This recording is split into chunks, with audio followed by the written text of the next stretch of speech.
by Andy West. Spanish football writer at Nou Camp shared this with Sunday's highly eventful Clasico, which finished as a 2-2 draw, showed Real Madrid at their best and worst, giving Liverpool fans reason for both optimism and concern for the Champions League final in Kiev on Saturday, 26th of May. The chief hallmarks of this strange season for the Bernabeu Giants have been inconsistency and unpredictability, in terms of team selection, tactics and overall quality of performance, and all those ingredients were on display in a frantic night at the Nou Camp. At times Los Blancos were simply excellent, especially in the final half hour of the opening period when they deservedly equalized through the always dangerous Cristiano Ronaldo, having taken complete control of the game as Barca were unable to keep hold of possession or mount threatening attacks. But Real ended up having to settle for a share of the spoils after also showing their flaws both individually and collectively, littering their performance with mistakes and occasionally allowing their team shape to become very ragged, despite playing with an extra man for 45 minutes after Sergi Roberto's sending off just before the break. Let's break down a performance which had a bit of good,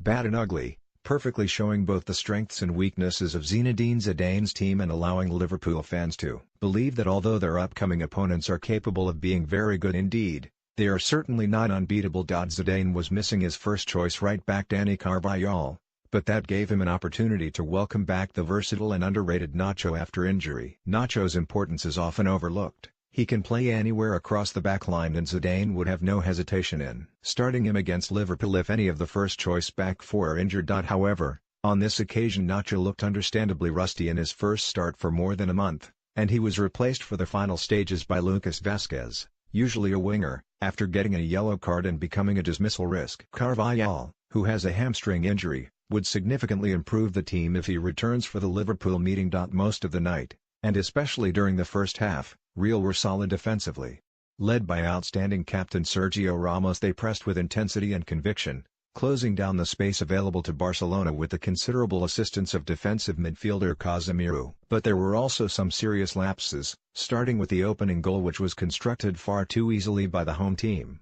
taking advantage of Real's very high line with a couple of simple passes to release Roberto, whose unchallenged cross from the right flank was converted by Luis Suarez. If there's one thing we know Liverpool can do after their semi-final against Roma, it's taking advantage of a high defensive line. As often happens, Marcelo was nowhere to be seen when that goal was scored, with the experienced Brazilian caught well upfield and unable to get back, forcing Nacho to come into the middle and leave Suarez unmarked as he peeled away to the far post. It doesn't even really feel right to call Marcelo a defender considering the amount of time he spends around the opposition penalty area, and that is very much a double-edged sword. He is probably the best attacking fullback in the world, but very regularly leaves oceans of space for opponents to exploit behind him. It's not by accident that Bayern right-back Joshua Kimmich netted in both legs of the Champions League semi-final, and the pace of Liverpool's front three on the break could prove to be exceptionally dangerous in Kiev, especially if they can target the left-back slot when Marcelo is nowhere to be seen. Although Real will feel aggrieved that Suarez clearly appeared to foul Rafael Varane in the build-up to Barcelona's other goal,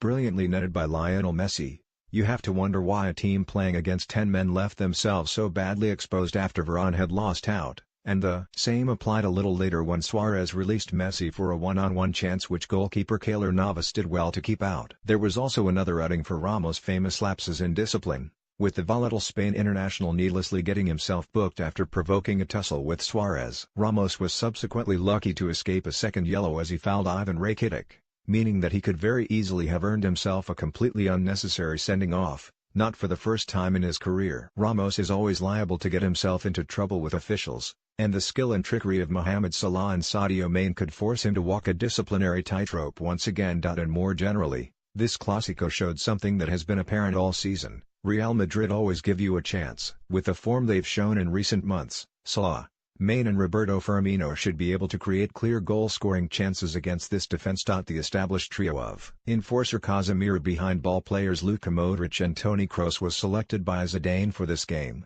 with versatile Isco injured and wingers Marco Asensio and Lucas Vázquez on the bench along with energetic Croat Mateo Kovacic. This was a return to the midfield system used by Zidane for the majority of games during his first season in charge, but less often employed recently as Casemiro has found himself overlooked in favor of Kovacic in several big games, including the second leg against Bayern Munich. The dilemma with Casemiro is that he is probably Real's weakest player on the ball but without any doubt their strongest defensive presence front of the back four, where he is able to read the game well and use his powerful physique to break up opposition attacks. He did that very well in the first half, and with Modric and Kroos pulling the strings while Casemiro dutifully tidied up behind them, Real were able to comfortably take control of the encounter. But Casemiro can be a liability in possession, especially if he is being pressed, and Zidane is clearly torn between his physicality and Kovacic's greater ball-playing skills. In any case, Zidane could opt for a different setup altogether, often choosing to play with Asensio and Vasquez as wingers in a 4-4-2 shape,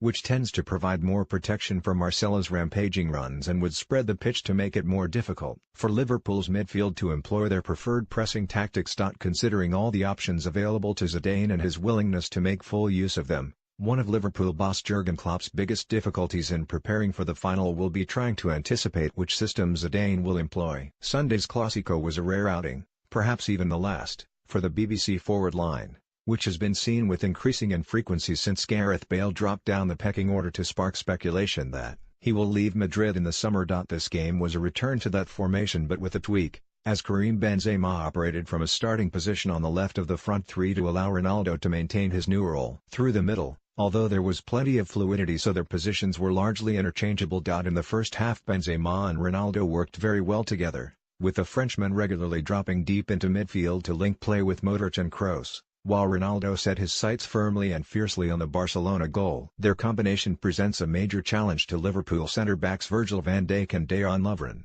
who will have to decide how to track Benzema's movement into deeper positions whilst also managing the endless goal threat posed by Ronaldo. The Portuguese forward was simply excellent against Barcelona. He scored from Benzema's knockdown, sent a couple of headers over the bar, fired one low shot just wide and had another one well saved. Ronaldo was a constant goal threat, and Real fans will be praying there's no serious damage with the foot injury he sustained in the act of scoring and which forced him off at half-time, making his team look considerably less potent in front of goal after the break. His nose for goal is shown by the fact that he had more shots in 45 minutes, 7, than anyone else in the full 90. And what to make of Bale? On the whole this was a pretty poor performance from the Welshman, whose only significant action in the first half was a vicious studs-up challenge on Barcelona defender Samuel Umtiti which could have easily warranted a straight red card but somehow escaped punishment. Bale improved after the break but was still largely a French presence until he sent a reminder of his undoubted qualities by popping up with a fabulous finish on the edge of the box to secure a draw. Whether that isolated moment in an otherwise disappointing display will be enough to promote him in Zidane's thinking for Kiev is unlikely,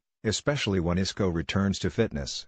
But having Bale as the second or third choice from the bench shows just how much attacking power Zidane has at his disposal, and assuming Ronaldo's foot injury is nothing significant it's clear that Liverpool's defence had better be ready for a very long night. Share this with